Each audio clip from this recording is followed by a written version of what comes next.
Hello and welcome to this video. Have you ever wondered what choke points are and why they are so important? Do you know how a tiny stretch of water, a mere 1.7 miles wide, can threaten a global powerhouse security? If you want to know more about this, I'll try to answer these questions in the video. Countries build their economic foundations upon a solid infrastructural system.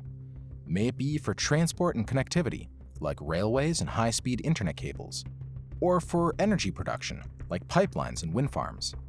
As infrastructure is fundamental for economic growth, it also ensures the security of a country.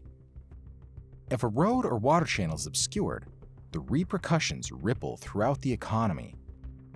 Looking at the recent example of a stranded container ship in the Suez Canal, it took only a single ship to block the passage for almost 2 weeks, causing billions of dollars worth of damage. Today, there are 6 main choke points that connect global sea routes. These are the man-made channels of Panama and Suez, and the Straits of Gibraltar, Hormuz, Bab el-Mandeb, and Malacca. And through these passageways sails most of the world trade and crude oil production, making these vital points to the global economy. The Malacca Strait in particular has surged as a hotspot for the majority of Eastern Asia-bounded fossil fuel traffic, accounting for 61% of the annual global petroleum moved at sea. The strait is indeed the fastest way across from the Pacific to the Indian Ocean, and vice versa, simultaneously connecting and potentially dividing these regions. The strait divides the Malaysian peninsula and Singapore from the Indonesian island of Sumatra, measuring at its minimum width 1.7 miles across, creating a bottleneck for the 300 ships that daily move an average of 16 million oil barrels. China relies on this choke point for the majority of its trade with Europe, the Middle East, and Africa. These last 2 regions are essential in providing the lion's share of Chinese energetic sources. As a matter of fact, about 78% of the total Chinese oil imports passes through the Malacca Strait to reach the big cities on its eastern coast. The blockade of this strait alone could spell disasters for Asian economies, but especially for the Chinese. In the past 3 decades, the PRC has experienced a rapid growth of its GDP thanks to international trade, and it became more and more reliant on sea lanes of communication to export its goods. If more than 80% of global trade is seaborne, this is even more important for China, which, in less than 10 years, has seen its container throughput capacity more than doubled from 108 million containers in 2009 to 242 million in 2019.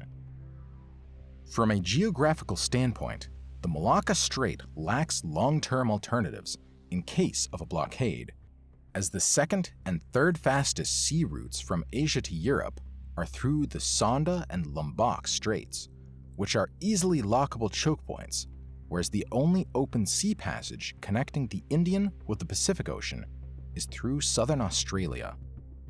Taking these routes would not only drastically increase sailing time, but also shipping costs, making any cargo economy unfeasible. Chinese top strategists have thus decided on a 2-pronged strategy to address these security issues. On one hand, they plan to create a land-based oil and gas supply network, while on the other, they are implementing the buildup of the Chinese Navy power projection capabilities. Land pipelines could effectively reduce the necessity of seaborne oil imports and could create a redundancy mechanism by bypassing the Malacca Strait altogether. 2 main projects have been considered by Chinese planners as pivotal towards this strategy. These are the gas and oil networks built along the China-Myanmar Economic Corridor, while the other one, still at the evaluation stage, is an oil line proposed to build along the China-Pakistan corridor. The pipelines running through Myanmar would start at Kyakpu Port on the Gulf of Bengal, passing through the mountainous region of Shan to finally arrive at Kunming City. in the Chinese province of Yunnan. This project would be quite beneficial to Chinese energetic supply, as it has been estimated that once up and running, the system will be able to cover up to 16.3% of China's gas domestic needs and 14% of China's oil domestic needs. On the other side of the Indian subcontinent, on the Pakistani coast, sits the port of Gwadar, just a few hundred miles from the Hormuz Strait. In this project, this port is meant to become the head of the pipeline pumping the oil and gas from the Persian Gulf to Kashgar in the Chinese province of Xinjiang. The pipeline would not only eliminate the need of passing through the Malacca Strait, but also to bypass India, China's main regional economic and military competitor. However, many challenges face the construction of these two projects. If the rugged terrains and impenetrable forests of eastern Burma and the high mountain ranges and freezing temperatures of northern Pakistan weren't enough, from a purely economic standpoint, these pipelines would be very inefficient compared to seaborne transports. Given that, on average, it costs about $2 to transport 1 barrel of oil from the Persian Gulf to the eastern ports of China, passing through Myanmar could take anywhere from $5 to $6, whereas moving it through Pakistan would make prices soar up to $15. This reliance on the maritime transports has sparked a major shift in Chinese strategic and military posture.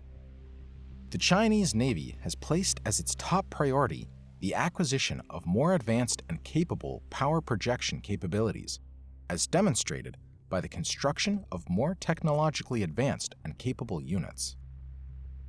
The new military assets will provide Beijing with a useful, coercive tool that can be used in the protection of Chinese interest overseas. For example, the PRC is pushing to create an equivalent of the U.S. Navy Amphibious Expeditionary Group, which is comprised of vessels capable of supporting amphibious operations with the least logistical land footprint possible. This group can deploy and sustain anywhere in the world a battalion-sized force consisting of around 1,200 units, along with artillery, armed vehicles, and an air wing in the conduct of land-based operations, from counterterrorism to disaster reliefs. According to US and Japanese military estimates, the Chinese Marine Corps has risen from a 10,000 men-strong force in 2017 to an estimated 25,000 to 35,000 in 2020. From satellite imageries has emerged that China is constructing its third Type 075, a 40,000-ton helicopter carrier, and has finished building the sixth exemplar of the Type 071, a ship equipped with a well dock for the deployment of hovercraft and other amphibious landing vehicles. During a congressional audition, a senior analyst at Janes stated that by 2035, China will double its force projection fleet, with 6 to 8 Type 075s and anywhere from 8 to 10 Type 071s.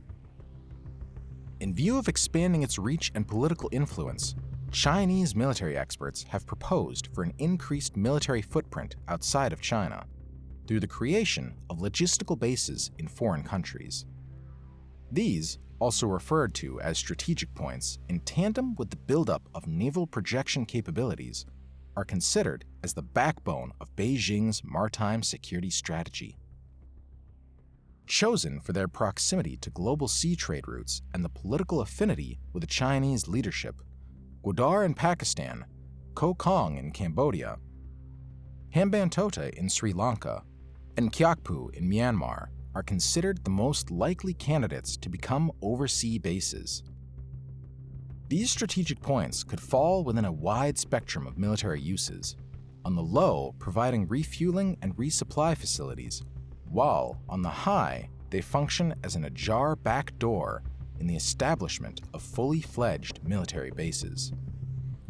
One such example can be found in the first PRC overseas base in Djibouti, which since its building in 2016 has seen facilities drastically expanded, now comprising personnel facilities, underground ammunition deposits, cold chain and aviation fuel storages, RMO helicopter hangars, and berthing and bunkering facilities capable of accommodating up to destroyer-sized vessels. The PRC has placed the Indian Ocean after the southern and eastern Chinese Sea as its next strategic operational theater, especially given the rising role of India as its biggest regional competitor. Chinese pivot towards this area is also marked by the fact that 3 out of 4 strategic points stretch out at the edges of the Indian Ocean surrounding India. Gwadar, close to the Hormuz Strait at its west, Hambantota at the south, and chokepoint at the east, creating an imaginary string encircling India. Since 2008, the Chinese Navy has been increasingly present in the region, involved in an international effort against piracy in the Gulf of Aden. This expansion in the Indian Ocean has prompted worried comments by its main regional competitors, mainly Australia, Japan, and India, particularly when Chinese Navy submarines have been spotted in the Andaman Sea, sparking concerns over Beijing's plan of disrupting the sea lines of communication bounded for Asia in case of conflict. Furthermore, China's coercive behavior in the South China Sea has raised many eyebrows over Chinese goodwill and peaceful intentions. All in all, China has performed poorly in diminishing its reliance on fossil fuels, and only major technological advancement in the renewable energetic production will be able to reduce its dependency on the Middle East and the Malacca Strait. If you like this video, leave a comment and click the thumbs up down below. If not, the other button seems to work fine too. Thanks for watching, and have a nice one.